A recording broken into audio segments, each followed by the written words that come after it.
मित्रांनो, तुमचं साहिल मुल्ला व्लॉग्स या यूट्यूब चॅनलवरती पुन्हा एकदा स्वागत आहे. तर मित्रांनो, काल एक भव्य दिव्य असं मैदान झालं, काळभैरवनाथ केसरी. काळभैरवनाथ यात्रेनिमित्त जे भव्य दिव्य असं मैदान झालं, एक दुसरा एक बैलचं मैदान मौजे नांदोशी तालुका खटाव जिल्हा सातारा या ठिकाणी एक भव्य दिव्य असं मैदान झालं, एक दुसरा एक बैलचं मैदान. आणि त्या मैदानामध्ये आपल्या सगळ्यांचा लाडका मोहिलशेठ धुमाळ सुसगाव यांचा द्वादशम हिंद केसरी बकासूर आपल्याला पळताना दिसला गट क्रमांक 1 मध्ये. मित्रांनो, सुंदर अशी गाडी पाहिलेली गटाला बक्कासूर आणि सरदारची गाडी, सुंदर अशी गाडी पाहिलेली, एकटीच गाडी पाहिलेली गटाला गट क्रमांक 1 मध्ये. आणि काल सुंदर अशी गाडी गटपास झालेली, परंतु सेमीला बक्कासूरची हार झाली त्या भव्य दिव्य अशा मैदानामध्ये. आणि मित्रांनो, आपल्या सगळ्यांना एक आतुरता आहे की आता आपल्या सगळ्यांचा लाडका मोहिलशेठ धुमाळ सुसगाव यांचा द्वादशम हिंद केसरी बकासूर आता आपल्याला कोणत्या मैदानामध्ये पळताना दिसणार आहे. तर मित्रांनो, बक्कासूर आता येणाऱ्या एक भव्य दिव्य असं मैदानात पळताना दिसेलच, परंतु बक्कासूर आपल्याला एका टॉपच्या जोडीमध्ये पळताना दिसणार आहे.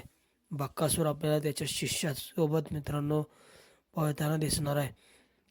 मित्रांनो, आपण बघितलंच असेल 9 तारखेला एक भव्य दिव्य असं मैदान संपन्न झालेलं, फॉर्च्युनरचं मैदान. महाराष्ट्रातील सगळ्यात मोठं आणि नामांकित असं बक्षिसाचं जे मैदान झालेलं, पैलवान चंद्रहारदादा पाटील यांच्या मार्गदर्शनाखाली जे मैदान झालेलं भव्य दिव्य असं श्रीनाथ केसरीचं मैदान, फॉर्च्युनरचं मैदान. आणि त्या मैदानामध्ये मित्रांनो अनेक नंदी आपल्याला पळताना दिसले.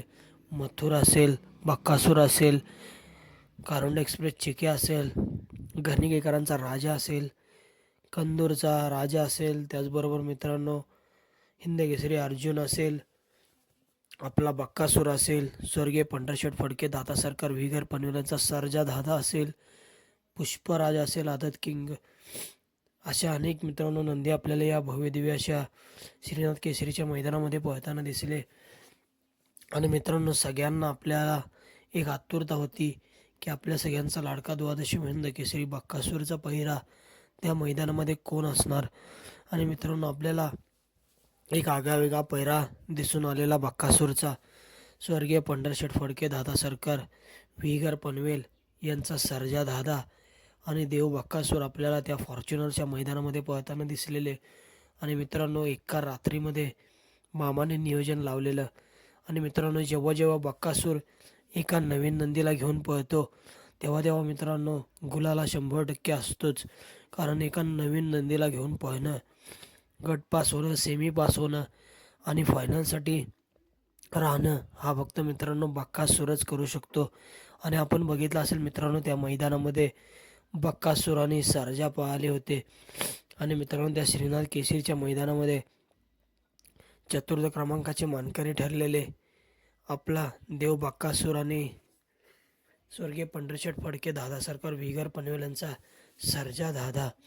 आणि मित्रांनो, आपण पाठीमागं बघितलं असेल एका बाईटमध्ये की तुषार घोरपडे यांनी सांगितलेलं की आता देव बक्कासूर आणि सर्जा हा गुरु शिष्याचा जोड लवकरच आपल्याला या भव्य दिव्य अशा येणाऱ्या मैदानामध्ये पळताना दिसेल. मित्रांनो, मैदान तर माहीत नाही आहे, परंतु 100% आपण बाईटमध्ये बघितलं असेल की त्यांनी सांगितलं की मामांनी नियोजन करणार आहे पुन्हा एकदा बक्कासूर आणि त्याच्या शिष्याचं.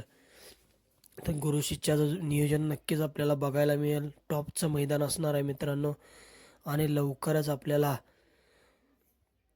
स्वर्गीय पंढरशेठ फडके दादा सरकार विगर पनवेल यांचा चालू सीझनचा गुलालाचा बेताज बादशाह म्हणून ज्याची ओळख निर्माण झाली असा सर्जा दादा.